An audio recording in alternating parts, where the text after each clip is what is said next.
हमारे अगले कवि लखनऊ उत्तर प्रदेश से आते हैं, प्रेम की कविता पढ़ते हैं। अच्छा, उत्तर प्रदेश में होने के बाद भी प्रेम की कविता? वहाँ के सीएम ने एंटी रोमियो चला दिया, उनकी कविता के ऊपर प्रतिबंध लग गया, तो वहाँ वो पढ़ नहीं पाते। इसकी वजह से आज उनको हमने अहमदाबाद बुलाया है कि अहमदाबाद में आके प्रेम कीजिए, प्रेम की कविता पढ़िए। आपके जोरदार तालियों के बीच में मैं आवाज देना चाहूंगा आदरणीय गजेंद्र प्रियांशु जी को।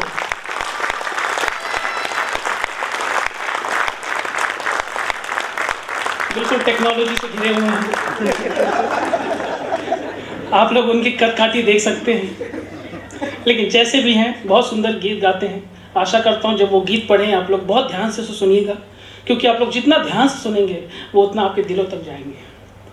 अगले क्रम में मैं कवित्री को आपके बीच में रखना चाहता हूँ। कवित्री आपके मंच पे आई थी, मैंने बहुत लोगों के चेहरों को नोट किया, बहुत खुश हो गए थे। सर जी सबकी खुशी को नोट कीजिएगा और कल से उचित व्यवहार कीजिएगा। नहीं, श्रीवास्तव जी कहाँ, यहाँ होंगे श्रीवास्तव जी? हाँ व्यस्त हैं, नहीं बहुत अच्छे व्यक्ति हैं वो भी। श्रीवास्तव जी का मुझे फ़ोन आया प्रोग्राम के लिए, उन्होंने कहा सर वो मेल आपको भेजना है, आज के कंफर्मेशन मेल आज आप मुझे प्रोग्राम के लिए आया। मैंने कहा ठीक है भेज दीजिए सर। तो सर के मेल में सर देखा जो मुझे कंफर्मेशन आया था, उस मेल में सीसी के ऑप्शन में 2-3 ईमेल आईडी और थी, शायद आपकी होगी और 2-3 जो अधिकारी हमारे जो सीनियर मोस्ट पर्सन है उनकी ईमेल आईडी कनेक्टेड थी। तो मैंने श्रीवास्तव जी से सवाल पूछा, मैंने कहा सर ये ईमेल आईडी में जो सीसी का ऑप्शन है इसमें जो 2-3 ईमेल आईडी, इसका मतलब क्या है? उन्होंने कहा इसका मतलब ये है कि जब भी मैं फंसूँ तो अकेले मैं फंसूँ।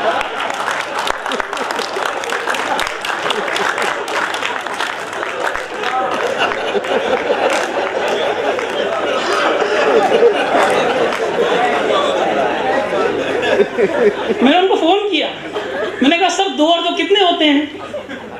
उन्होंने कहा सर होते तो 4 हैं, लेकिन एक बार मिश्रा जी से पूछ लेता हूँ।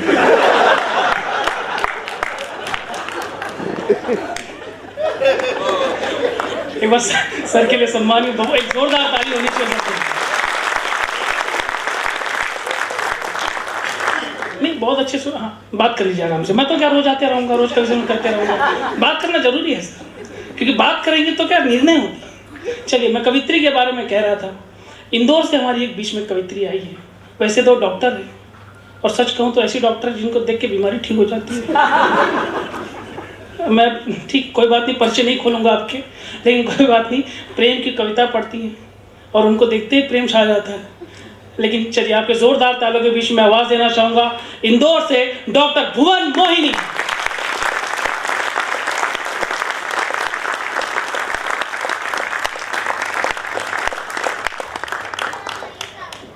अब मैं उनको बुलाना चाहता हूँ जो देखा जाए तो हमारे मंच के अध्यक्ष हैं, हमारे कार्यक्रम के सदर हैं, आप उनको हमारे डेरा प्रमुख भी कह सकते हैं।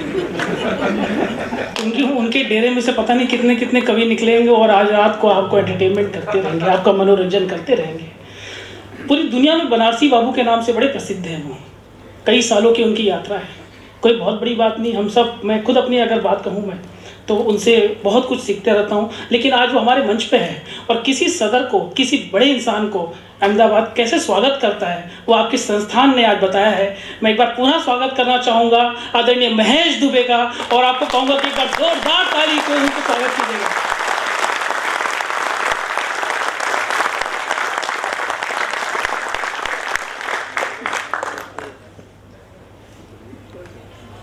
किसको ढूंढ रहे सर? अच्छा चलिए सर, मतलब लुगाई बाजू में फिर भी किसको ढूंढ रहे पता नहीं। चलिए कोई बात नहीं, मस्ती में रहिए अपने। मैं अपने बारे में क्या कहूँ सर, मैं तो ब्राह्मण हूँ, पंडित हूँ, मेरा नाम सूरज त्रिपाठी है सर। आपको बताऊँ हमारे घर में, ऑफिस में जब भी कोई पूजा पाठ होता है तो पंडित जी पहले लाइन में कहते हैं किसी गाँव में गरीब ब्राह्मण रहता था। आप सबको बता देता हूँ कि वो गरीब ब्राह्मण मैं ही हूँ। तो ब्राह्मण के सम्मान में कैसी ताली बजनी चाहिए, जब एक बार अहमदाबाद की धरती बताएंगे।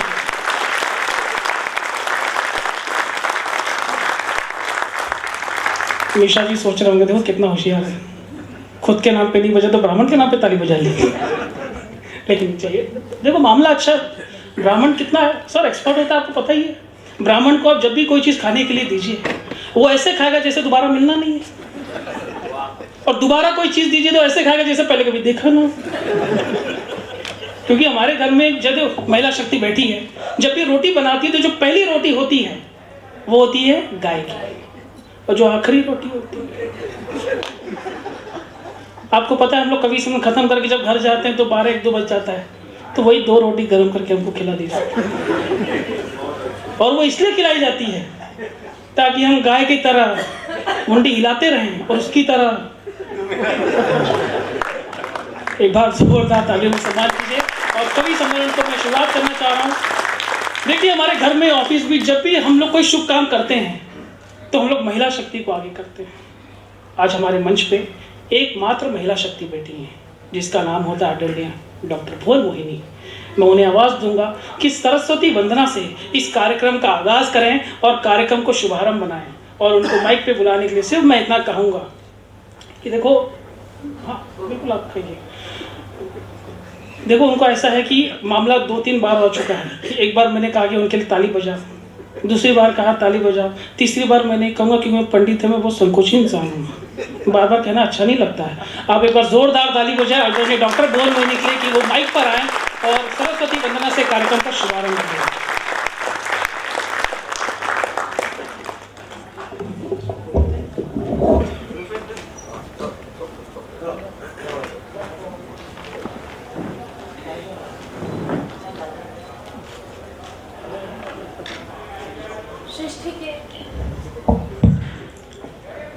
सृष्टि के कण कण में व्याप्त सर और साम्राज्य की देवी माँ वीणा पाणी को नमन करती हूँ। मानस का बहुत पावन मंच आप लोगों ने सजाया है, इस मंच को प्रणाम करती हूँ। मंच पर जितने भी कवि बैठे हैं सभी को अपने क्रम का नमन करती हूँ और विशेष प्रणाम आप सभी सुधी श्रोताओं को करती हूँ, क्योंकि आपके बिना ये काव्य यज्ञ, ये काव्य अनुष्ठान अधूरा है। आप वे पवित्र समिधाएं हैं जो इस हवन को और उत्कृष्ट बनाती हैं। आज एक बात बहुत अच्छी लगी। वंदना से पहले अमूमन कुछ कहती नहीं हूँ, लेकिन आज एक बात जो हृदय को छू गई। इतने कार्यक्रम करते हैं, पिछले 8 या 9 वर्षों से मैं कार्यक्रम कर रही हूँ, कवि सम्मेलन कर रही हूँ, लेकिन इतना समृद्ध हिंदी का संचालन करते हुए मैंने कभी नहीं देखा। मेरा मन है कि एक बार आप अपने सम्मान में तालियां बजाइए। इतना अच्छा हिंदी। जब हम आए बैठे थे तो लग रहा था बिल्कुल कि किसी कवि सम्मेलन में नहीं, किसी काव्य गोष्ठी में बैठे हैं। और वो काव्य गोष्ठी जिनमें बैठने के लिए हम तरसा करते हैं। कवि सम्मेलन प्रति रात हम पढ़ते हैं, लेकिन जो कविताएं आज हमने सुनी, सच में मन बहुत गदगद है। माँ की वंदना का आदेश हुआ है, निश्चित रूप से उस माँ की वंदना करना चाहती हूँ जिसके कारण आप सुनने में और हम सुनाने में समर्थ हो पाते हैं। स्वागत है। मंच से आशीर्वाद लेती हूँ और आपसे स्वीकृति चाहती हूँ।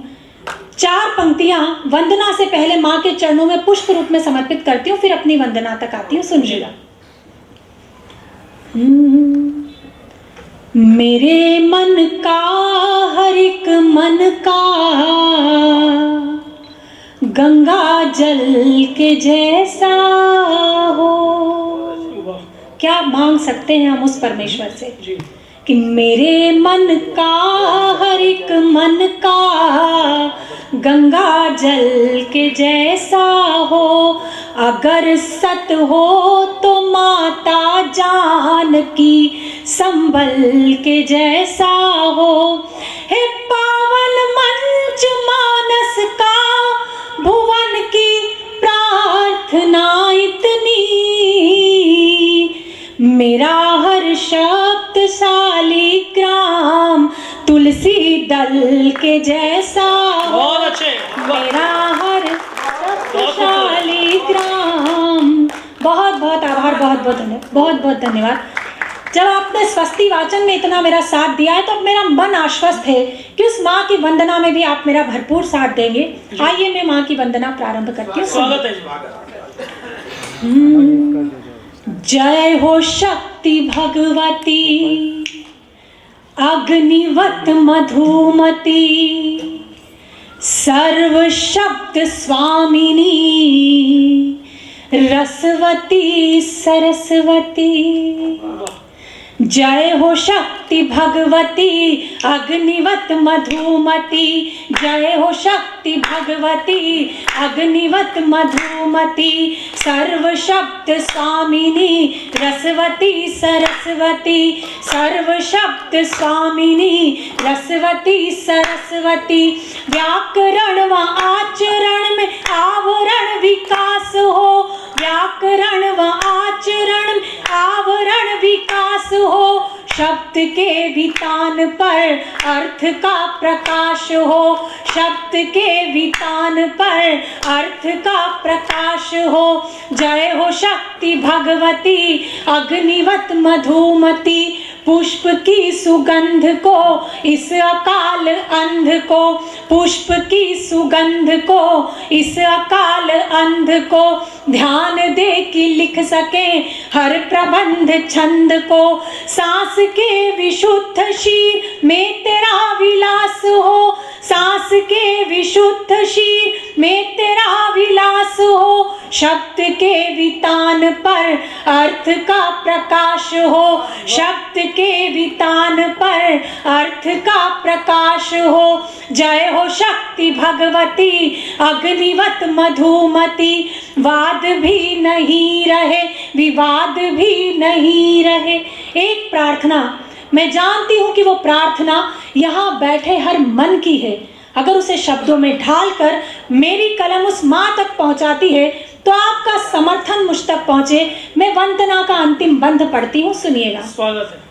कि वाद भी नहीं रहे विवाद भी नहीं रहे, वाद भी नहीं रहे विवाद भी नहीं रहे, नाद में निनाद में विषाद भी नहीं रहे, नाद में निनाद में विषाद भी नहीं रहे, उर में हो छवि तेरी तेरा उच्छ्वास हो, उर में हो छवि तेरी तेरा उच्छ्वास हो, शब्द के वितान पर अर्थ का प्रकाश हो, शब्द के वितान पर अर्थ का प्रकाश हो, जय हो शक्ति भगवती अग्निवत मधुमती, सर्व शब्द स्वामिनी रसवती सरस्वती, रसवती सरस्वती, रसवती सरस्वती, रसवती सरस्वती। बहुत बहुत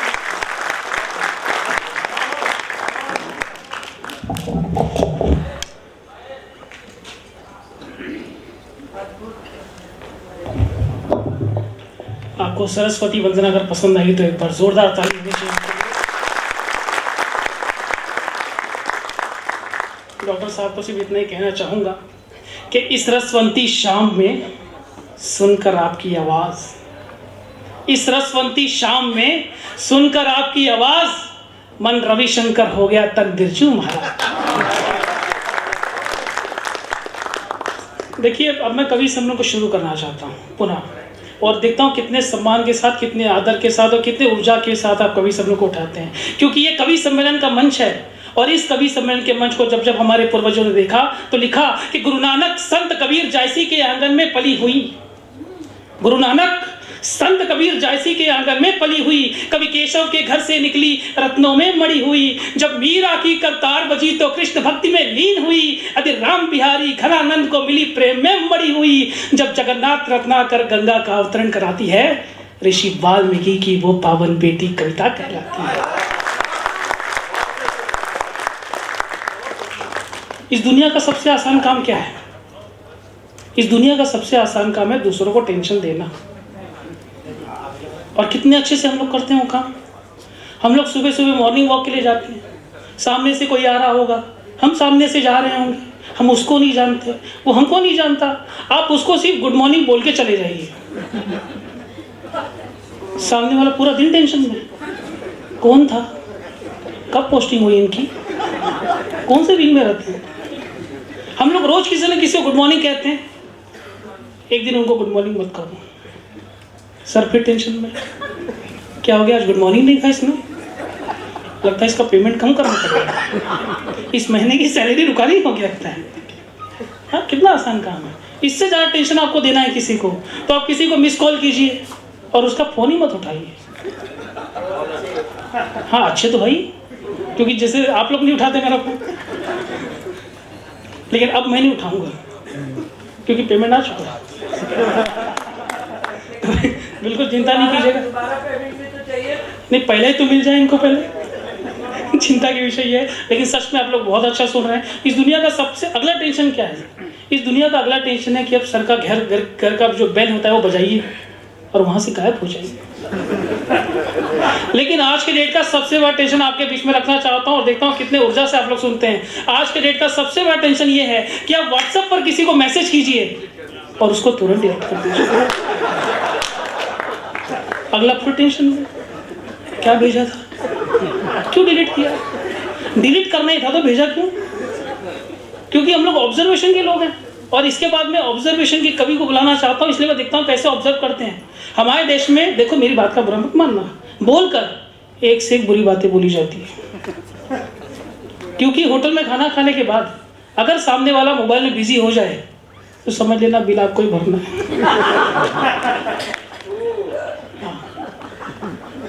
हमारे घर में जब कोई बच्चा खो जाता है तो माँ बहुत रोती है, और गलती से अगर बच्चा मिल जाए तो उसको मार मार के रुलाती है कि कहाँ घूम रहा था।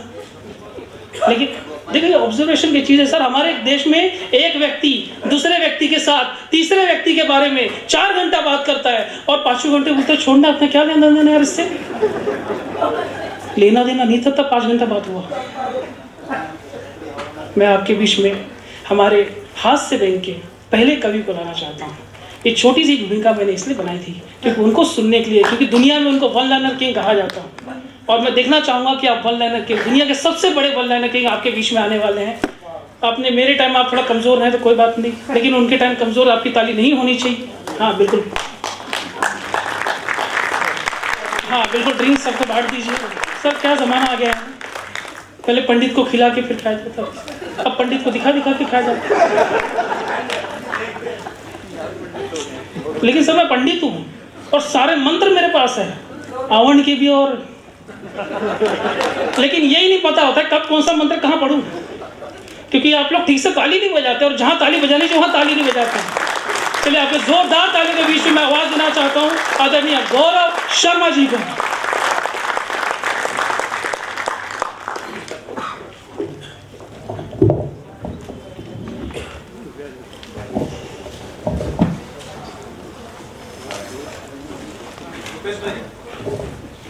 नहीं ठीक है, चलिए साहब, यहाँ बैठे हुए सभी मेहमानों को मैं गौरव शर्मा तहे दिल से प्रणाम करता हूँ, अभिवादन करता हूँ, स्वागत करता हूँ। मंच पर उपस्थित सभी कवियों को प्रणाम करता हूँ। कुछ खाली कुर्सियाँ नजर आ रही, इन्हें भी प्रणाम करता हूँ। और मुझे पूरी उम्मीद है जब तक मैं वीर गति को प्राप्त होऊंगा ये भी भर जाएगी।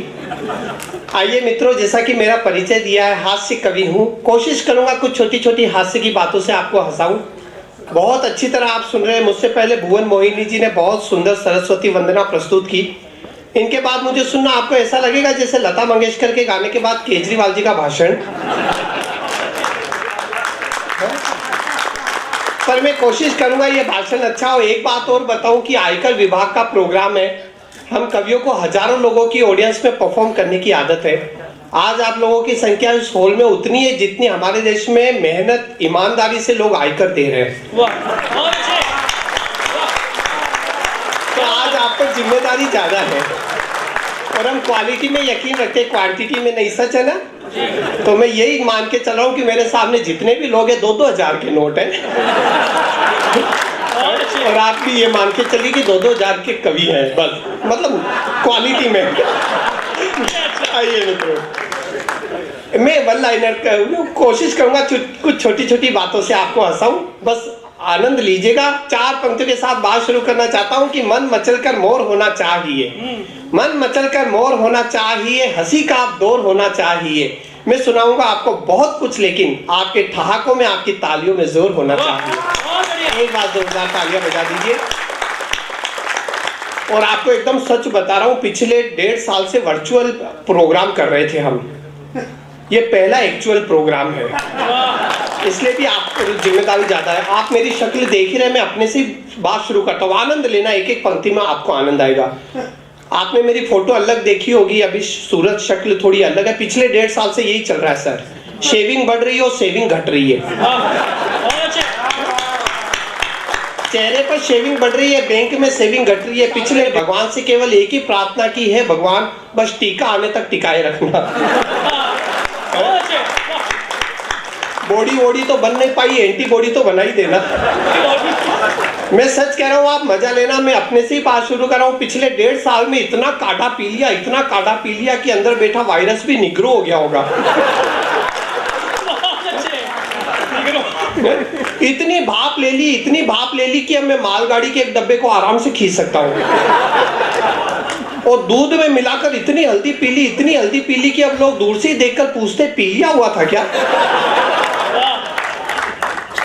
कोरोना का डर ऐसा था कि कुछ भी टच करने के बाद मैं 10 मिनट तक साबुन से हाथ धोता था, फिर साबुन को 10 मिनट तक सैनिटाइजर से धोता था।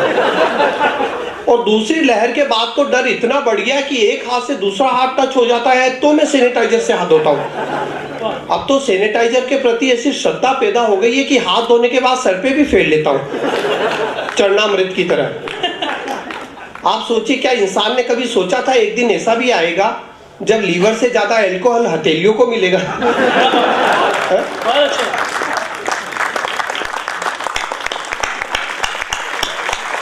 नहीं, ताले एक साथ ही बजे तो ज्यादा अच्छा है, पता ही नहीं चलता बात शुरू होने पे बजी या खत्म होने पर। और बात समझने के लिए आपको दिमाग तो लगाना ही पड़ेगा, क्योंकि हमने लिखने में बिल्कुल नहीं लगाया। आप देखिए कोरोना की माया देखिए क्या रहा।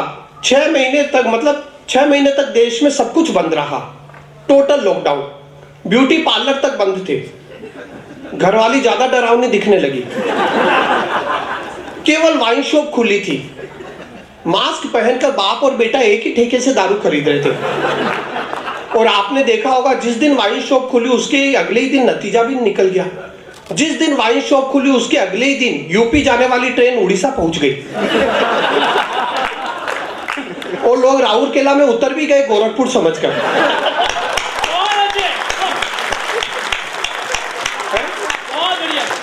उन्हें लगा हो सकता है योगी जी ने गोरखपुर का नाम बदलकर राउरकेला रख दिया।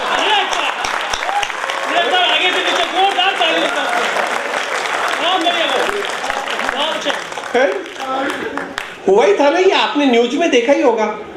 कोरोना में यही चल रहा था। मैं आपको बिल्कुल सच बता रहा हूँ। वो कोरोना का असर देखिए, हमारे पड़ोस में किसी के जुड़वा बच्चे हुए, उन्होंने उनका नाम रख दिया कोविड और कोरोना।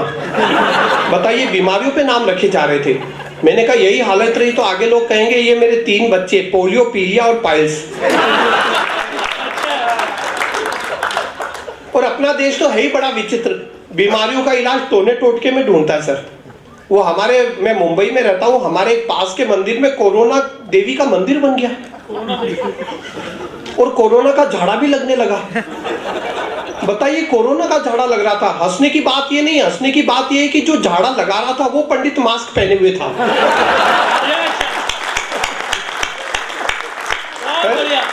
उसे चमत्कार से ज्यादा विज्ञान पे भरोसा था। वो पिछले मई जून में जब कोरोना अपने चरम पे था, तब मेरे 10 साल के बेटे ने मुझसे कहा, पापा गर्मी की छुट्टियों में नानी की याद आ रही है। मैंने कहा सो जा बेटा, इस समय पूरे देश को नानी याद आ रही है। इस दौरान मोदी जी ने भी कमाल किया। पहले थाली ताली, फिर दिया बाती, एक के बाद एक घर बैठे लोगों से इतने टास्क करवाए कि कल मैं घर की बालकनी में पौधों को पानी दे रहा था तो पड़ोसी बोला, अच्छा आज मोदी जी ने ये बोला था क्या? वो मेरे पड़ोसी से डॉक्टर ने कहा, बधाई हो, आपकी पत्नी की कोरोना रिपोर्ट नेगेटिव आई है। पति भड़क गया, बोला ऐसे कैसे? पूरे पैसे दिए टेस्टिंग के। 14 दिन क्वारंटाइन की बात हुई थी।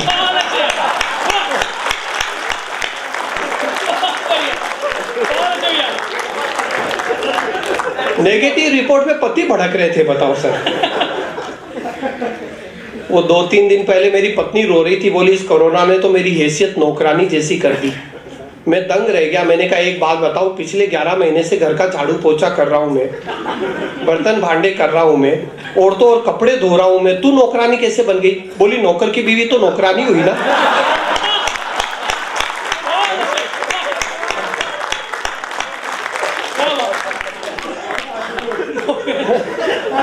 और एकदम सच कह रहा हूं सर, ये जो मैंने आपको कहा ना, ये कोई मजाक नहीं था। हम मुंबई में रहते हैं, महाराष्ट्र में अभी भी ये इस तरह की गैदरिंग पे पाबंदी है, तो वर्चुअल प्रोग्राम ही चल रहे थे, ऑनलाइन प्रोग्राम। हमारा एक अभी भी ऑनलाइन में बिजी है। हाँ, मैंने पोल खोल दी।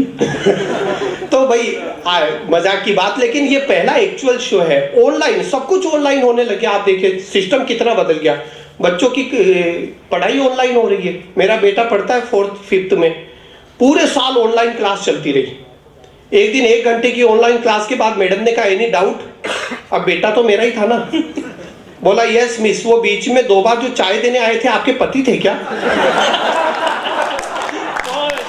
यह सुनकर मैडम ने ऑनलाइन थप्पड़ मारा और अपना ही लैपटॉप तोड़ लिया।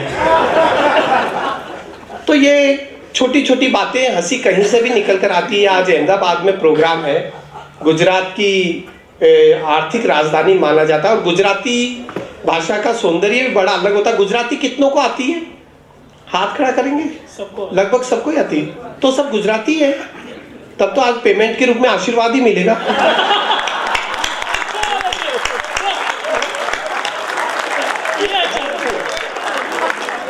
अच्छा यूपी, तो यूपी के लिए तो हमारे आएंगे ना, ये बनारसी बाबू आएंगे। हाँ, यूपी का वो ज्यादा है बहुमत। नगद नारायण। बाकी गुजराती और मारवाड़ी मेंटेलिटी अलग होती है साहब, और गुजराती भाषा का जादू है। 2 गुजराती महिलाएं आपस में बात कर रही थी। पहली बोली मारा पति देवता छे, दूसरी बोली तमे नसीबदार छो, मारा तो जीवता छे।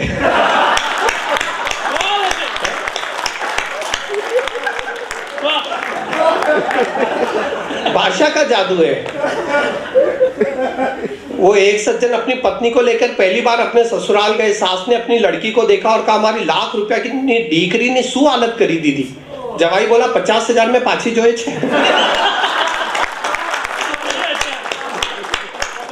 गुजराती भाषा का अपना जादू है। वो पति पत्नी आपस में बात कर रहे थे। पत्नी बोली शाहजहां मुमताज नी आदमा ताजमहल बंधाव्यो, तमे मारे पची शू बंधावशो? पति बोला कांता मासी नु टिफिन।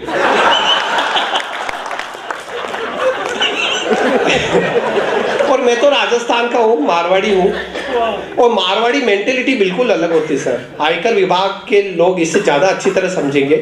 मारवाड़ी मेंटेलिटी बिल्कुल, मारवाड़ी आदमी किसी भी तरह का रिस्क नहीं उठाता। बचाओ, यानी दुकान छोड़कर जाएगा तो नौकर से कहेगा दुकान का ध्यान रखना, और सामने वाली दुकान से कहेगा नौकर का ध्यान रखना। वापस आकर नौकर से दुकान की रिपोर्ट लेगा और सामने वाली दुकान से नौकर की रिपोर्ट लेगा। और बात अच्छी लगे तो तालियों के साथ आपका समर्थन चाहिए, मजा लेना।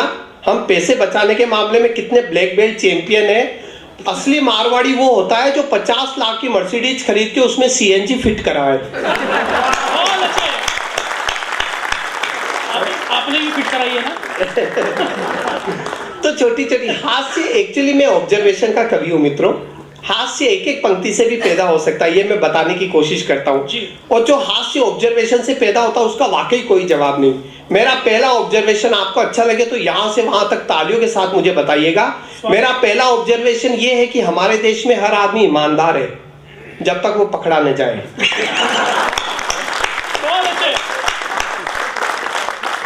पत्नी ने पति से कहा सुनते हो, अपना धोबी बड़ा चोर है, उसने 2 टॉवेल चुरा लिए।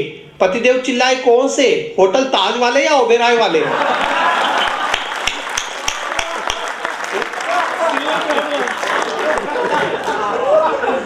तो हर आदमी ईमानदार है जब तक वो पकड़ा नहीं जाए। छोटी छोटी बातें हैं सर। आप तो बहुत ही एंजॉय कर रहे हैं। आपका और माता जी, आपके हंसते मुस्कुराते चेहरे इतने हंस रहे हो कि मेरा पेमेंट अभी वसूल हो गया पूरा। अगर मुझे पेमेंट मिला तो आधा आपको ही करूंगा। नहीं, 1-2 ऑडियंस भी ऐसी हो ना जैसे, तो बस आदमी अपने आप अखिल भारतीय कवि बन जाता है। चलिए जी, आनंद लीजिए। ये कैमरे वाले भाई साहब, ये कैमरा चल रहा है और इनको देखकर कुछ अच्छी बातें याद आ रही है। मजा लीजिएगा। यदि आपको वास्तव में हंसना हो तो केवल न्यूज चैनल देखिए, इससे ज्यादा हंसी आपको कहीं नहीं मिलेगी। न्यूज चैनलों का केवल एक ही सूत्र है, तुम कर्म करो कांड में हम बदल देंगे। सूत्रों से पता चला है कि सूत्रों को कुछ पता नहीं रहता। आप हमारे साथ बने रहिए, हम आपको बनाते रहेंगे। और मेरे ऑब्जर्वेशन अच्छे लगे तो फिर मुझे आपके ठाके और तालियां चाहिए। न्यूज चैनल आप सब देखते होंगे, अब इनको एक नई लत लग गई है पिछले 10-15 साल से, कोई भी खबर हो ये बहस करवाते हैं। ब्रेकिंग न्यूज है, आप रोज देखते होंगे ये बहस। 4 लोग होते हैं पासपोर्ट साइज पोज में उल्लू की तरह बैठे रहते हैं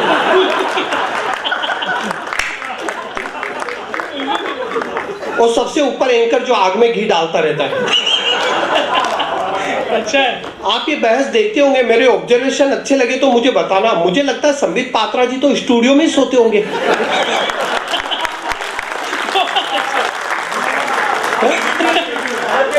घर जाने का टाइम ही कहाँ मिलता होगा। सुबह जी न्यूज में, शाम को स्टार न्यूज में, रात को आज तक में। और बहस का असर देखिए, एक दिन सारी बहस निपटा कर आधी रात को घर पहुंचे।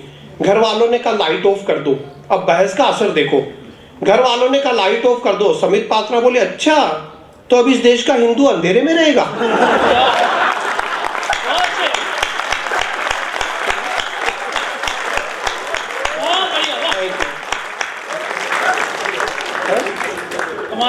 बहस का असर 6 महीने तक थिएटर वगैरह सब बंद थे हमारे देश में, लेकिन लोगों को मनोरंजन की कमी महसूस नहीं हुई, क्योंकि अर्नब गोस्वामी का रिपब्लिक भारत चालू था। कितना चीखता है ये बंदा, पूछता है भारत में 135 करोड़ लोग रहते हैं, समझ में नहीं आता भारत इसी के कान में आकर क्यों पूछता है।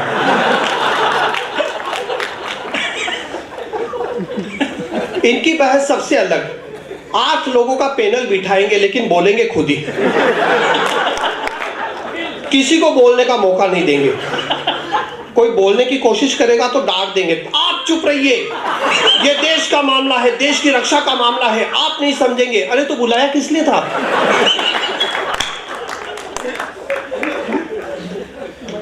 टीवी की बहस, न्यूज कमाल ही करते हैं। और एक व्यंग्य की बात आपको अच्छी लगी तो फिर आपका आशीर्वाद चाहिए, मजा लेना और आनंद लेना। मेरा ये कहना है कि सारे न्यूज चैनल बंद करके शांति से बैठ जाओ, क्योंकि देश के हालात इतने हसीन भी नहीं है जितना जी टीवी बताता है, और इतने खौफनाक भी नहीं है जितना एनडीटीवी बताता है।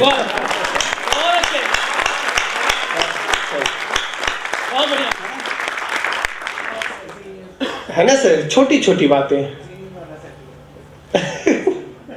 जी न्यूज वाला सेटिंग। अच्छा जी, लेकिन न्यूज चैनल कमाल ही करते। देखिए मैं कह रहा हूं आपको, जब गलवान घाटी पे चीन के साथ तनाव चल रहा था, चीन अगले दिन पीछे हट गया, लेकिन न्यूज चैनल वाले पीछे हटने को तैयार नहीं हुए। ना ये लगातार 8-10 दिन तक किश्तों में पीछे हटते रहे। किश्तों ब्रेकिंग न्यूज, यानी 8-10 दिन तक एक ही न्यूज देते रहे। आज चीन 1 किलोमीटर पीछे हटा, आज चीन 1 किलोमीटर पीछे हटा। पीछे हटते हटते चीन से ही बाहर निकल गया। ये मंगोलिया बोला इधर किधर आ रहे हो भाई।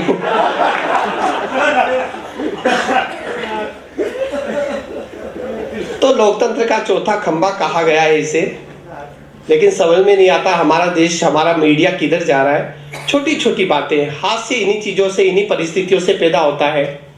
कभी कभी नाम से हंसी पैदा होती है, ऑब्जर्वेशन से हंसी पैदा होती है। हमारे देश का आम आदमी बड़ा नेगेटिव है, और ये नेगेटिविटी हर जगह नजर आती है। आप गौर करना, आदमी किसी की शादी में जाएगा, उसी की मिठाई खाएगा, लेकिन फेरों के टाइम बाजू वाले के कान में कहेगा टिकेगी नहीं।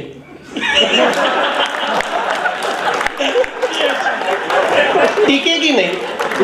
कुछ लोग तो इसलिए दुखी है क्योंकि पड़ोसी सुखी है। कोई नई कार खरीद कर लाएगा तो पड़ोसी सबसे पहले देखने जाएगा, फिर घर आकर अपनी बीवी को बताएगा नई गाड़ी लाया है, देखना एक्सीडेंट में जाएगा। इन चीजों से, इन परिस्थितियों से हाथ से निकल कर आता। हमारा देश इतना बड़ा और इतना विचित्र है। टीवी सीरियल की बातें इन्होंने बताई, बहुत सारी बातें। विज्ञापन आप देखिए, एक समय था जब सीरियल के बीच में विज्ञापन आते थे, अब विज्ञापनों के बीच में सीरियल के टुकड़े आते। जो 2-4 ताली बजा रहे हैं वो भी रहने थे। लगता है पूरी भीड़ का लोड हमारे इधर ही आ गया। मस्त रहिए, आनंद लीजिए। कैसे कैसे विज्ञापन आ रहे देखिए। हर 10 मिनट में सोनाक्षी सिन्हा आकर पूछती है क्या आपके टूथपेस्ट में नमक है। थोड़ी देर बाद करीना कपूर आकर पूछती है क्या आपके टूथपेस्ट में नमक और नींबू है। और अब प्रियंका चोपड़ा आकर पूछ रही क्या आपके टूथपेस्ट में नीम है। बताइए, नमक नींबू नीम समझ में नहीं आता, ब्रश करना या ढोकला बनाना है। थोड़े दिन बाद संजीव कपूर आकर पूछेंगे क्या आपके टूथपेस्ट में पाव भाजी मसाला है। और अंत में आएंगे टीनू आनंद, क्या आपके मुंह में दांत है। अच्छा, आप देखिए, नमक नींबू नीम और अब तो चारकोल भी आ गया टूथपेस्ट में। चारकोल, अब तो बस एल्कोहल भी आ जाए तो सुबह सुबह ब्रश करने का मजा आ जाए।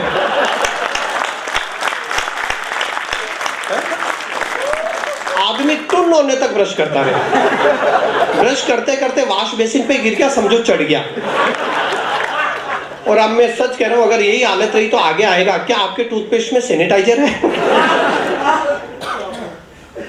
कैसे कैसे विज्ञापन आ रहे हैं। वो एक आता गार्नियर शेविंग का विज्ञापन, शेविंग जेल, वो रेजर, गार्नियर का नहीं किसी का आता, तो आता किसका आता है, जिलेट का।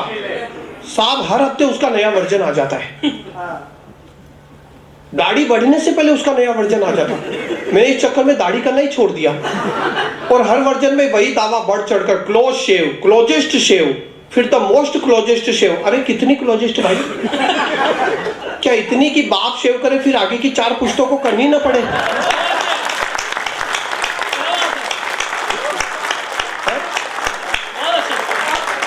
ये विशुद्ध ऑब्जर्वेशन है सर। सबसे ज्यादा कंफ्यूज कर रखा अमिताभ बच्चन ने। 64 एड कर रहे हैं, 64 एड सबसे ज्यादा कंफ्यूज कर रखा। कभी तो कल्याण ज्वेलर्स में जाकर सोना खरीदने को कहते हैं, कभी मुथूट फाइनेंस में उसी सोने को गिरवी रखकर लोन लेने को कहते हैं। और जब लोन की किस्त भरने का टेंशन आता है तो सर पर नवरत्न तेल लगाने को कहते हैं।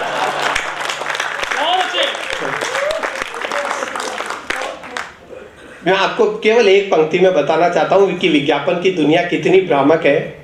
और बात समझ में आए तो फिर आपकी तालियां चाहिए कि 750 करोड़ रुपए के पटौदी पैलेस में रहने वाली करीना कपूर इस बात से खुश है कि 100 ग्राम के लक्स साबुन पर 15 रुपए का डिस्काउंट मिल रहा है।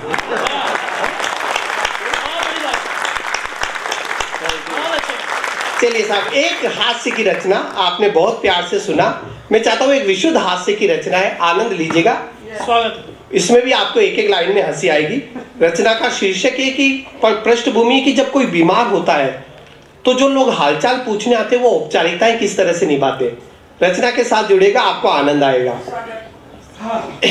कि एक बार मैं बीमार हुआ, हर इलाज बेकार हुआ, बुखार कुछ ऐसा चढ़ा कि अस्पताल में भर्ती होना पड़ा। अब जो लोग हालचाल पूछने आते वो औपचारिकताएं किस तरह से निभाते, देखिएगा।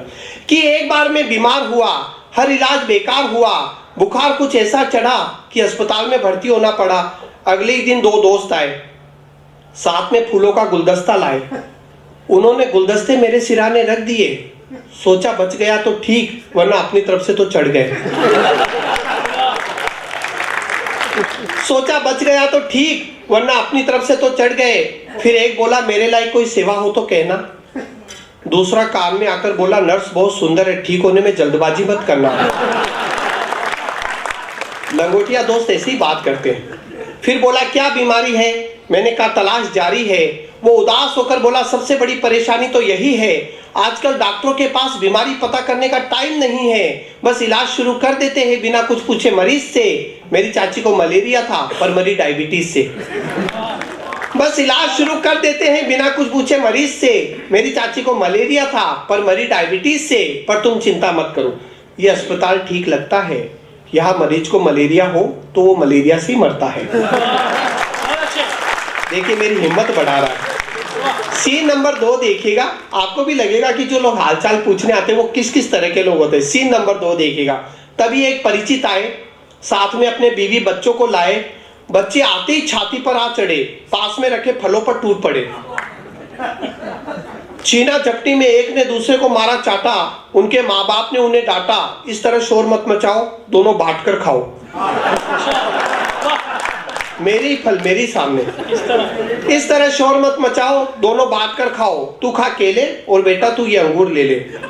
फिर मेरी तरफ देखकर बोले नमस्कार, क्या बताएं घर घर में लोग पड़े हैं बीमार, इसी तरह की बीमारी में फंसे हमारे एक पड़ोसी चल बसे, इसीलिए हमने सोचा रिस्क क्यों उठाए, चलो आज ही मिलाए।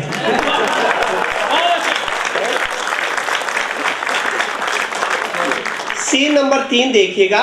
कुछ तो ऐसे दोस्त हालचाल पूछने आते हैं जो जिनकी खुद की हालत काबिले बयान नहीं होती। चित्र देखिएगा कि मोहल्ले के एक दादाजी छड़ी टेकते हुए आए, आते ही हाफने लगे, खड़े खड़े कांपने लगे। किसी तरह उन्हें बिठाया, एक गिलास पानी पिलाया, फिर मैंने ही पूछा आप कैसी तबीयत है। फिर मैंने ही पूछा आप कैसी तबीयत है। वे कुर्सी पर बैठे बैठे बोले क्या बताऊं बेटे, हालत इतनी संजीदा है कि मैं जिस डॉक्टर की दवा पर जिंदा हूं वो खुद अब दुआ पर जिंदा है। इससे बुरी हालत क्या होगी। हालत इतनी संजीदा है कि मैं जिस डॉक्टर की दवा पर जिंदा हूं वो खुद अब दुआ पर जिंदा है। प्राण इस पिंजरे से निकलने को मचल रहे हैं, लीवर और किडनी पेंशन पर चल रहे हैं, ब्लड प्रेशर इतना ज्यादा है कि हृदय त्याग पत्र देने पर आमादा है। लेकिन आदमी बड़ा आशावादी होता है। पॉजिटिविटी की हाइट देखना और बात अच्छी लगे तो फिर आपका आशीर्वाद चाहिए। ब्लड प्रेशर इतना ज्यादा है कि हृदय त्याग पत्र देने पर आमादा है, यमराज छाती पर बैठा है बनकर दरोगा। अब तुम ही बताओ बेटे, इस 72 साल की उम्र में ये हाल है तो बुढ़ापे में तो भगवान जाने क्या होगा। इससे बुरी हालत क्या होगी। और आपने रचना को बहुत प्यार से सुना। अंतिम 4 पंक्तियां कविता का कंक्लूजन देखिए और अच्छा लगे तो आशीर्वाद के साथ मुझे विदा कीजिए कि बीमारी बहुत मामूली थी लेकिन लोगों की दुआएं मुझे मारने पर तुली थी। यदि इनमें से कोई नहीं आता तो मैं 2 दिन में ठीक हो जाता, लेकिन इनकी दुआओं का असर कुछ ऐसा रंग लाया कि मैं पूरे 1 महीने बाद ही अस्पताल से निकल पाया। धन्यवाद, शुक्रिया।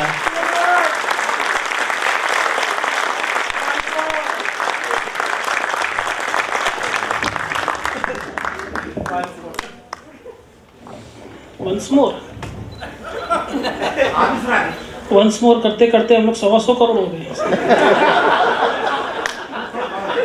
बढ़ गए। लॉकडाउन में प्रगति ज्यादा है। न्यूज चैनल की बातें की उन्होंने, न्यूज चैनल, और सच में न्यूज चैनल में क्या क्या दिखाया जाता है आज के डेट में कि हमको इससे खतरा है, उससे खतरा है, आपसे खतरा है, मुझसे खतरा है, चाइना से खतरा है, चीन से खतरा है। आपको सच बताता हूँ, हमारे पूरे देश को किसी से खतरा नहीं है सिवाय हमारे घर के बच्चों से। क्योंकि ये 300 चैनल देखने वाली पीढ़ी हमको 2 मिनट में निपटाती है। एक बच्चे से मैंने पूछा और क्या चल रहा है, बच्चा बोलता है अंकल फॉग चल रहा है। 2 मिनट में निपटाती है। मैं एक बार बच्चे को मैंने पूछा ये सड़क कहाँ जाएगी, बच्चे ने कहा अंकल सड़क कहीं नहीं जाएगी, आपको ही जाना पड़ेगा। मैं कल ट्रेन में ट्रेवल कर रहा था सर मैं, तो बच्चे से पूछा अगला स्टेशन कौन सा है, बच्चे ने कहा अगला स्टेशन रेलवे स्टेशन है। हम लोग स्कूल में थे, कॉलेज में थे, तो स्कूल कॉलेज में एनुअल डे होता था, हमारे पेरेंट्स भी आते थे उसमें, और उनको खुश करने के लिए हम लोग गाना गाते थे कि मुझे माफ़ करना ओम साई राम, सबसे पहले लूँगा मम्मी डैडी का नाम। और ये आजकल के बच्चे हमको देख के बैठ के सामने गाना गाते हैं, बापू सेहत के लिए तो हानिकारक है। घर में इतना सम्मान हमारा पहली बार हुआ है। लेकिन इन्हीं बच्चों के रूप में मैं मुंबई महानगरी से आता हूँ, बॉलीवुड की धरती है, और इस बॉलीवुड ने हमारे घर के बच्चों पे जो असर छोड़ा है उसी रूप में एक छोटी सी कविता आपके बीच में रखना चाहता हूँ और देखता हूँ कितना समर्थन आप लोग करते हैं इस कविता। कविता सुनने की मानसिकता में अगर आप हैं तो एक बार मुझे बताइए कि मैं कविता को शुरुआत करूँ। कि देखो देखो नई सभ्यता आई देश का गौरव मिटाने को, देखो नई सभ्यता, देश का गौरव मंच का हमारे मंच में भी गौरव बहुत कि देखो नई सभ्यता आई देश का गौरव मिटाने को, लड़का लड़की झगड़ रहे हैं सिनेमा जाने को। प्रगति पथ पे डाल लड़ंगा मन को हीन बनाता है, प्रगति पथ पे डाल लड़ंगा मन को हीन बनाता है, गुण विद्या नाता लज्जा का बाढ़ भुलाता है। और अब तो कॉलेज के बच्चे देखो फिल्मों पर हो रहे हैं दीवाने, जब तक ना देखे सिनेमा किसी को ना पहचाने। आओ कॉलेज की घटना का मैं तुमको इतिहास सुनाता हूँ, और जैसी जिसकी दशा हुई बस पढ़कर वही सुनाता हूँ। राजू नामक 18 वर्ष बीए की पहली साल में था, राजू नामक 18 वर्ष बीए की पहली साल में था। हर कक्षा उसके लिए मानो एक बवाल से था। कॉलेज में राजू सोच रहा था कब छुट्टी हमारी हो और घर चलते ही बस पहले पिक्चर की अब तैयारी हो। माँ खाना परोस रही है, माँ खाना परोस रही है। राजू बदले कपड़े को, आड़ी टेढ़ी मांग निकालकर क्रीम लगाई चेहरे को, बाएं हाथ में घड़ी लगाकर आंखों में चश्मा जर्मन का। देखो राजू निकल पड़ा देखने सिनेमा अपने मन का। और जब अभिनय पर्दे पर आया श्रेया ने गाना शुरू किया। और जब अभिनय पर्दे पर आया श्रेया ने गाना शुरू किया। अभिनय के किरदारों को देखकर हृदय ने पत्थर मार दिया। जब से देखा अनुष्का को फैशन देखी प्रियंका की। जब से देखा अनुष्का को फैशन देखी प्रियंका की। सोनम की बेवफाई देखी और चाल चित्र राखी की। रेखा की देखी मदमस्त चाल, आपके जमाने की। रेखा की देखी मदमस्त चाल, अंगड़ाई देखी रानी की। उन्मुक्त नाच माधुरी का देखा, आवाज सुरीली श्रद्धा की। सलमान के जलवे देखे और बादशाहत शाहरुख के। देख समा सब झूम उठा अभिनय इन किरदारों के। और इतना कौतुक देख चुका अब चैन कहाँ है राजू को। इतना कौतुक देख चुका अब चैन कहाँ है राजू को। प्रश्नों के सारे उत्तर भूल चुका अब याद कहाँ है राजू को। इतना कौतुक देख चुका अब चैन कहाँ है राजू को। प्रश्नों के सारे उत्तर भूल चुका अब याद कहाँ है राजू को। फिल्मों के चक्कर में देखो फेल हो गया राजू तो।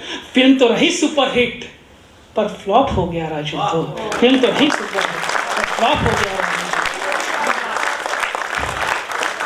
हमारे घर में जो बच्चे हैं बहुत छोटे हैं, उनकी उतनी मानसिकता शायद नहीं हो कि वो समझ नहीं पाते हैं बॉलीवुड की नगरी और एक्चुअल जो दुनिया है उसमें कितने फ़र्क होते हैं।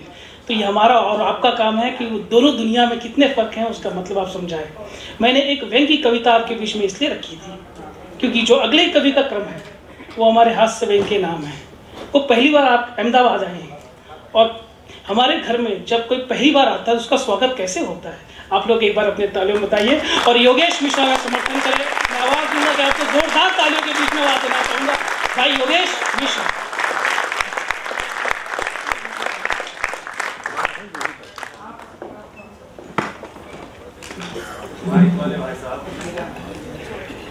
आपके पेमेंट में थोड़ा हमको दे देना, आप मेहनत करवाए हैं। आप सबको मैं बहुत बहुत प्रणाम करता हूँ। इस मंच को प्रणाम करता हूँ, माँ सरस्वती को प्रणाम करता हूँ और जिन्होंने भी इसका आयोजन किया है विशेष रूप से सर आपको प्रणाम करता हूँ कि इनकम टैक्स डिपार्टमेंट मतलब जिनके सामने बड़े बड़ों की बोलियां बंद हो जाती है उनके सामने बोलने का मौका दिया आज भी। आपको बहुत बहुत प्रणाम करता हूँ। और आज एक बात मैं सिद्ध कर सकता हूँ और मुझे पूरा भरोसा हो गया कि इनकम टैक्स राजनीति से जरा भी प्रभावित नहीं होता है कि आगे वाली कुर्सियों को छोड़ के लोग पीछे की कुर्सी पर बैठे हैं।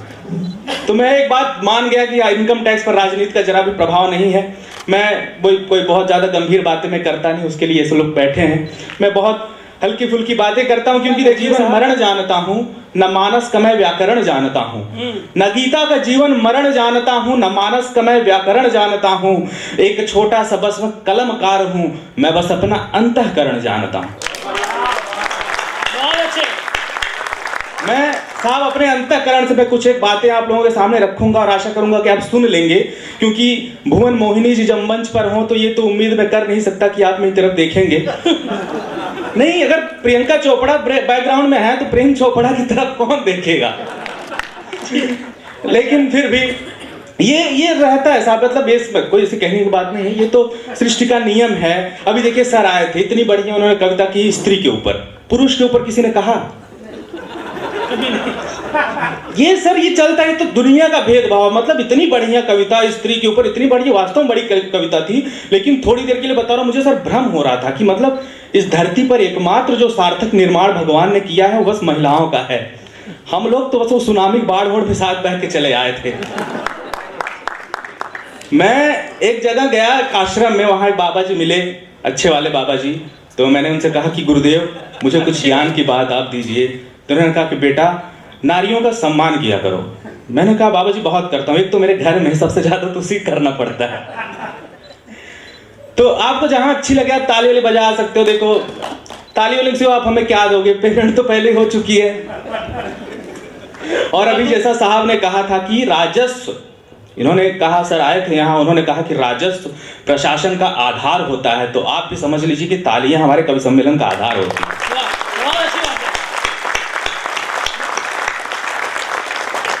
तो मैं बाबा जी से मिला, मैंने कहा, तो उन्होंने कहा कि बेटा नारियों का सम्मान किया करो। कहने के लिए मजाक वाली बात नहीं है, नारी देवी है, नारी दुर्गा है, नारी लक्ष्मी है, नारी सरस्वती है, नारी शक्ति है।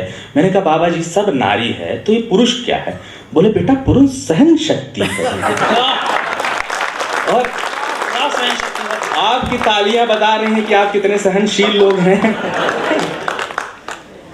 तो मैं बता रहा हूं, हम प्यार मोहब्बत की बात करते हैं, प्यार मोहब्बत का कवि हूं मैं। 4 पंक्तियों से मैं शुरुआत करता हूं। बहुत अच्छी गजल साहब वहां पर आए थे, महिलाओं की बात हुई कि इस तरह छोड़ जाना जरूरी था क्या। ये बहुत बढ़िया गजल उन्होंने साहब ने कही।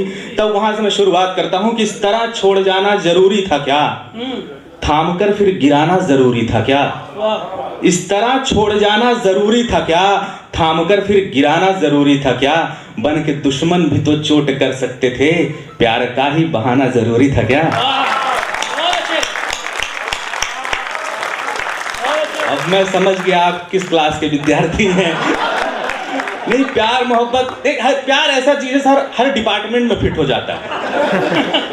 अच्छा, और हिंदुस्तान के प्यार की तो बात ही मत करिए। मैं बता रहा हूँ हिंदुस्तान के प्यार का, और खास करके हम जहां से आए हैं, इन्होंने बताया कि मैं कवि हूं। मैं आपको बता दूं थोड़ा और परिचय मेरा। I am an engineer, an accidental engineer.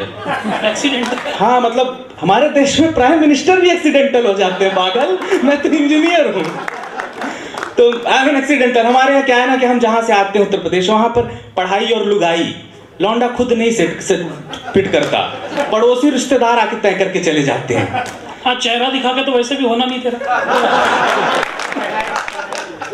तो हमारे अच्छा प्यार का देखिए, हमारे यहाँ ना ये सूत्र है, अखंड नियम है, कितना ही प्यार हो जाए सर, कितने ही कस्में वादे हो जाए, कितनी फ्यूचर प्लानिंग हो जाए, लेकिन लास्ट में लड़की एक दिन पारो की तरह शादी करके किसी महल की ठकुराइन बन जाती है और लड़का देवदास बना कहीं लीवर सड़ाता मिल जाता है। और कुछ एक अखंड जो प्रेमी होते हैं वो हमारे से कवि बन जाते हैं। तो ये कुछ प्यार मोहब्बत की बातें करते हैं, हंसने हंसाने वाली बातें चल रही थी। लेकिन हमारे देश के बहुत बड़े गीतकार हैं संतोष आनंद जी। उन्होंने लिखा कि उन आंखों का हंसना ही क्या जिन आंखों में पानी न हो, उन आंखों का हंसना ही क्या जिन आंखों में पानी न हो, वो जवानी जवानी नहीं जिसकी कोई कहानी न हो। क्या बात है, बहुत सही। और आपको देखकर तो लगता है कि उपन्यास गढ़े होंगे आपने। तो मैं प्यार की मोहब्बत की बात करता हूं, मैं शुरुआत करता हूं। अक्सर हमारे मन में ख्याल आता है सर कि बहुत साल पहले जो लोग पढ़ा करते थे हमारे साथ या पढ़ा करती थी, और कई सालों पहले जिनसे किसी न किसी वजह से हम अलग हो गए, कभी मुलाकात नहीं हो पाई, कहीं मिले तो उनसे पूछा जाए। और मेरा अनुभव तो इतना खराब रहा है सूरज भाई, मैं बताऊं कि कॉलेज में पूरे साल जो लड़की साथ पढ़ी, जिसने कभी हाथ मिलाने के लिए भी टच नहीं किया, जाते जाते वो भी कह गई जहां रहना टच में रहना। मैं बता रहा हूँ जिस लड़की को पसंद करता था मैं, वो एक दिन आई मेरे पास और उसने मुझसे कहा क्या तुम शादी के बाद भी मुझसे इतना ही प्यार करो। मैंने कहा हाँ बिल्कुल। कहने लगी ठीक है 21 मार्च को मेरी शादी है, आ जाना जरूर। तो ये तो फंडा है। लेकिन मैं एक ऐसी कविता आप लोगों के सामने रखता हूं कि जब हमें कभी ख्याल आता है कि वो लोग कैसे होंगे, और एक प्रश्न देखना इस कविता के माध्यम से, और आपको स्मृति में कोई एक चेहरा अगर आ जाए तो आप मुझे तालियों से आप बताते रहना कि कभी कहीं नदिया तट वाले किसी गांव के मेले में तुम, कभी कहीं नदिया तट वाले किसी गांव के मेले में तुम, या फिर भीड़ भरे शहरों में भी हो कहीं अकेले में तुम, दिख जाओ तो मन में भरकर दिया हुआ अधिकार तुम्हारा, सोच रहा हूं तुमसे पूछूं कैसा है संसार तुम्हारा। जहां कभी सजती थी घड़ियां रंग रंग की मैचिंग वाली, आपने लड़कियों के फैशन कभी ऑब्जर्व किए होंगे तो आपको समझ में आएगा कि जहां कभी सजती थी घड़ियां रंग रंग की मैचिंग वाली, उन हाथों में अब तो चूड़ी कंगन के सेट सजते होंगे। मुझे पता है आप अपनी अपनी वाली को याद कर रहे हैं, लेकिन मुझे भी बताते रहना आप अपनी आवाज से। एक बार फिर कोशिश करता हूं कि कभी कहीं नदिया तट वाले किसी गांव के मेले में तुम, या फिर भीड़ भरे शहरों में भी हो कहीं अकेले में तुम, दिख जाओ तो मन में भर कर दिया हुआ अधिकार तुम्हारा, सोच रहा हूं तुमसे पूछूं कैसा है संसार तुम्हारा। कि जहां कभी सजती थी घड़ियां रंग रंग की मैचिंग वाली, उन हाथों में अब तो चूड़ी कंगन के सेट सजते होंगे, और माथे पर सिंदूर की रेखा, पैरों में पायल के संग संग अब तो बिछुए और महावर के जोड़े भी जचते होंगे। कितना बदल गया होगा ना, कितना बदल गया होगा ना अब सारा श्रृंगार तुम्हारा, कहीं मिलो तो तुमसे पूछूं कैसा है संसार तुम्हारा। और कहूं कि कैसा है वो, सबसे बड़ा वाला सवाल। अच्छा। और कहूं कि कैसा है वो जिसके हाथों की रेखाओं से टकराकर टूट गई हैं मेरी अनगिन अथक दुआएं। बहुत अच्छे। और कहूं कि कैसा है वो जिसके हाथों की रेखाओं से टकराकर टूट गई हैं मेरी अनगिन अथक दुआएं। बिना लड़े ही जीत गया जो धरती अंबर दसों दिशाएं। बांध लिया है अब जिसके संग, बांध लिया है अब जिसके संग, 7 वचन का बंधन तुमने, सौंप दिया जिसके हाथों में सहज भाव चंदन तन तुमने। बांध लिया। और कहूं कि कैसा है वो जिसके हाथों की रेखाओं से टकराकर टूट गई हैं मेरी अनगिन अथक दुआएं। बिना लड़े ही जीत गया जो धरती अंबर दसों दिशाएं। बांध लिया है अब जिसके संग 7 वचन का बंधन तुमने, सौंप दिया जिसके हाथों में सहज भाव चंदन तन तुमने। बिन मांगे ही पाया जिसने, बिन मांगे ही पाया जिसने अमृत रूपी प्यार तुम्हारा। कैसा है उस भाग्यवली के संग वाला घर बार तुम्हारा, कहीं मिलो तो तुमसे। बहुत बहुत धन्यवाद। मुझे पता था कि ये, मैंने कहा जैसे प्यार हर जगह फिट हो जाता है, आप लोगों को देखा होगा मैं प्यार मोहब्बत की कविताएं लिखता था और यही बातें भी करता था, लेकिन उत्तर प्रदेश में बैन कर दिया योगी दी जी ने, तो फिर यहाँ पर मुझे आना पड़ा। और जैसा आप लोगों को पता है साल 2020 बड़ा बुरा गया था सबके लिए, और मेरे लिए तो बहुत बुरा गया था सर। मतलब सबको तो कोरोना हुआ था, मुझे तो शादी हो गई। अब तो घर में ही एक एंटी रोमियो स्क्वाड खड़ा रहता है प्यार मोहब्बत पे निगरानी के लिए। लेकिन और 4 पंक्तियां मैं सुनाता, ऐसे मस्ती के साथ सुनना मेरी आदत है, मैं दोनों तरह की बातें एक साथ मिला जुला कर कह देता हूँ। और 4 पंक्तियां आप सुनना। अक्सर कभी किसी से आखिरी मुलाकात जब हो तो कुछ बातें बिना कहे हो जाती हैं, कुछ वादे बिना कहे हम कर देते हैं। वही एक वादा जो मैंने भी किसी से किया था। 4 पंक्तियों में देखना कि दूर तक फैली प्रतीक्षा उम्र भर की आस लेकर, दूर तक फैली प्रतीक्षा उम्र भर की आस लेकर, प्यास एक साधे हृदय में प्रेम का उपवास लेकर, फिर वहीं नदिया किनारे, फिर उसी पीपल के नीचे, फिर वहीं सूनी सड़क पर आंसुओं से नैन सींचे। जब कोई तुमको पुकारे तो इशारा जान लेना, मैं मिलूंगा फिर वहीं अगले जन्म पहचान लेना। क्या बात, बहुत अच्छे, बहुत बढ़िया, बहुत अच्छे। बहुत बहुत धन्यवाद सर, बहुत धन्यवाद सर, बहुत धन्यवाद। इतनी तालियां, इतना प्रेम आपने दिया है। जी जी, बहुत बहुत बहुत धन्यवाद मैडम। ऐसे कवि सम्मेलनों में अक्सर में प्यार मिलते रहते हैं, अलग अलग तरह के बहुत अनुभव होते हैं। मैं तो मुंबई में था, वहाँ एक कवि सम्मेलन में गया सर, तो वहाँ पर एक मॉडल नहीं आई थी। मॉडल मतलब मादा मॉडल, हमारा व्याकरण बहुत अच्छा है जी। तो मॉडल नहीं आई थी। अच्छा, वो सौंदर्य प्रसाधन का पूरा लेपन किए हुए, खूंटीदार चप्पल पहने हुए। अच्छा, मेकअप इतना सर बता रहा हूँ, वो मुझे 2 पंक्तियां याद आई उनके लिए कि ये तेरी आंखें झुकी झुकी, ये तेरा चेहरा खिला खिला। मैं देखो कवि हृदय रह नहीं पाता, तो मैंने कहा कि ये तेरी आंखें झुकी झुकी, तेरा चेहरा खिला खिला, और जब गालों पर हाथ फिरा तो 150 ग्राम फेयर लवली मिला। तो मुझसे रहा नहीं गया, मैं उनके पास गया, मैंने कहा मैडम आप तो बहुत खूबसूरत हैं, तो चल तारीफ कर दो तो और 150% बढ़ जाता है एटीट्यूड। तो मैंने कहा मैडम आप तो बहुत खूबसूरत हैं। तो उन्होंने कहा हाँ भगवान ने मुझे अपने हाथों से बनाया है। मैंने कहा हाँ तुमको हाथों से बनाया है, हमको तो गूगल से डाउनलोड किया था। बहुत बढ़िया। तो ऐसे अलग अलग अनुभव आते रहते हैं। लेकिन हमारे देश में एक महाकवि हुए, उन्होंने कहा कि एक संदेश दिया आने वाली पीढ़ियों को कि केवल मनोरंजन न कवि का धर्म होना चाहिए, उसमें उचित उपदेश का भी मर्म होना चाहिए। तो मैं चाहता हूं कि मैं अपने उस कवि धर्म को निभाते हुए आप लोगों से विदा लूं, क्योंकि ये मेरी जिम्मेदारी बनती है कि कुछ एक संदेश के साथ मैं यहाँ पर छोड़ के जाऊं। अक्सर हमारे देश में जब कोई अमानवीय घटना होती है सर, कोई अप्रिय घटना होती है, तो हम जानवरों की तुलना कर देते हैं उनसे। हम कहते हैं कि इनसे जानवरों जैसी हरकतें की हैं, लेकिन क्या वास्तव में जानवर वैसी हरकत कर सकते हैं? अगर कभी हमारा जानवरों से संवाद हो तो कैसा होगा? और मैंने कल्पना की है, आप भी देखना और प्रश्न देखना और जानवरों का जवाब सुनना उस पर। जी भाई, स्वागत है। कि मैंने कहा ए जंगल वालों शहर में रहने आओगे क्या? मैंने कहा ए जंगल वालों शहर में रहने आओगे क्या? जंगल में तो गंदगी बहुत है, बिखरे पत्ते, सूखी डाली, बिन बिजली ये रातें काली, जो जित चाहे वो उत धाए, इसको मारे उसको खाए, कैसे रह लेते हो भैया? यहाँ कोई सरकार नहीं है, आओ तुमको शहर दिखाऊं, आओ तुमको शहर दिखाऊं। ऊंची बिल्डिंग, चौड़े रास्ते, बिजली, मोटर, गाड़ी, दस्ते, सब कुछ ही कानून से चलता, सबका अपना एक नियम है, जीते हैं हम लोकतंत्र में, सुविधाएं बोलो क्या कम है? अब जवाब सुनना कि सुनकर बोले जंगल वाले, जंगल वालों का जवाब सुनना कि सुनकर बोले जंगल वाले, हंसकर जैसे वे मत वाले, जाओ भैया क्या बकते हो, अकल जरा भी क्या रखते हो? अरे अच्छा है सरकार नहीं है, वरना हम भी लड़ते रहते, जात धर्म में बंटते रहते, आए हमको शहर दिखाने।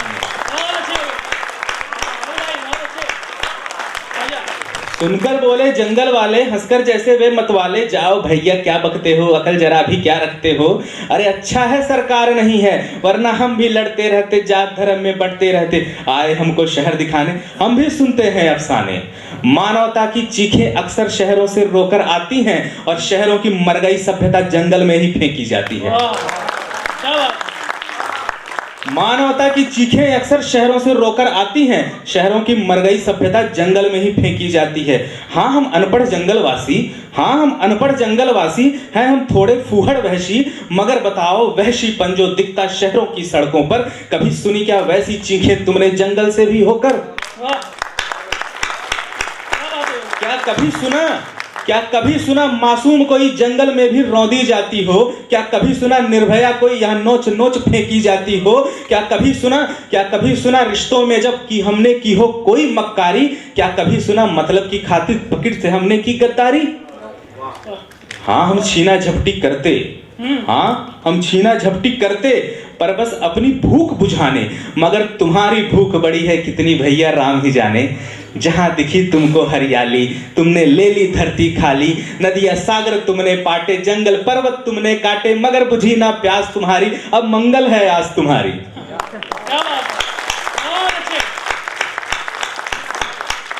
हमको ना तुम शहर दिखाओ, हमको ना तुम शहर दिखाओ, जहां लगे मतलब के दांव, हमको ना तुम शहर दिखाओ, जहां लगे मतलब के दांव, रिश्ते हैं बेजार जहां पर जीवन बस व्यापार, जहां है कूड़ा करकट फैले, जहां है सागर तट भी मैले, जहां नदी भी पथरीली है, जहां सांस भी जहरीली है। तुम्हें मुबारक शहर तुम्हारा, हमको तो जंगल है प्यारा, तुम्हें मुबारक शहर तुम्हारा, हमको तो जंगल है प्यारा। इतने में चिड़िया कुछ बोली, हमने झट से आंखें खोली, देखा तो सब अंत ध्यान था, सिरहाने बस्ता अलाम था, अच्छा तो सब कुछ सपना था, सुंदर शहर वही अपना था। फिर हमने चालू कर हीटर, फिल्टर वाला पानी पीकर, चेहरे पर एक मास्क लगाया, सिस्टम को थोड़ा गरियाया, निकल पड़ा फिर गाड़ी लेकर, राह में आया फिर एक जंगल, सोच रहा हूं वहीं ठहर कर, खुली हवा में सांसें लेकर, जंगल वालों से ये पूछूं, शहर में भैया दम घुटता है, जंगल में रहने आ जाऊं क्या? बहुत बहुत धन्यवाद सर, बहुत बहुत धन्यवाद।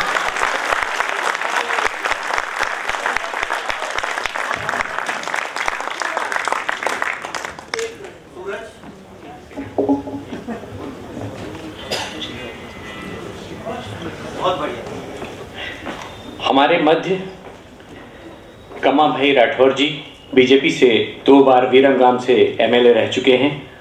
उनका कवित्व प्रेम उन्हें यहाँ पर खींच लाया है और उन्होंने हमारे मिश्रा सर, हमारे प्रिंसिपल सीसीआईटी सर के विनम्र आग्रह को स्वीकार करके इस कार्यक्रम की शोभा बढ़ाई है। मैं आयकर विभाग अहमदाबाद की ओर से उनका हार्दिक स्वागत एवं अभिनंदन करता हूँ। सूरज त्रिपाठी जी से आग्रह है कि वो आगे के कार्यक्रम संचालित करें। हाँ जी, सूरज त्रिपाठी। देखिए, इस देश में बहुत सारे आंदोलन हुए सर अब तक, गंगा बचाओ, नर्मदा बचाओ, ताप्ती बचाओ, बेटी बचाओ, लेकिन अब इस देश में जो अगला आंदोलन होगा वो होगा पति बचाओ। क्योंकि पतियों की जो हालत है सर सभी जानते हैं, लेकिन देखो कैसे दबा छुपा के बैठे हैं, क्योंकि घर में हमारी जो ओरिजिनल रेपुटेशन पता है, क्योंकि शाम को 6 बजते ही घर से एक फोन आता है, बताइए ना खाने में क्या खाएंगे। हम अंदर से सोच रहे होते हैं 15 साल से बेवकूफ़ तो बना ही रही है, आज कुछ बना ही दे ढंग से। बोलती नहीं, आज आप जो कहेंगे वो बनेगा खाने में। पति बेचारा खुश हो जाता है, बोलता है काम का भिंडी की सब्जी बना दे, भिंडी की 2 दिन पहले तो बनाई थी। हाँ, अब पत्नी से झगड़ा करेंगे तो यही हालत होगा। पति बेचारा फिर खुश हो जाता है, बोलता है काम करो गोभी की सब्जी बनाओ, मम्मी जी को पसंद नहीं है। मिक्स सब्जी बनाओ, मिक्स सब्जी, बच्चे नहीं खाते। पाव भाजी बनाओ, सबसे बेस्ट, वजन देखा है अपना। कुल मिला के ये वही सब्जी खिलाएंगे जो पहले से उन्होंने तय करके रखा हो। लेकिन 24 घंटे में एक बार ये बेइज्जती का ओरिएंटेशन कोर्स जरूर कराती है हमसे।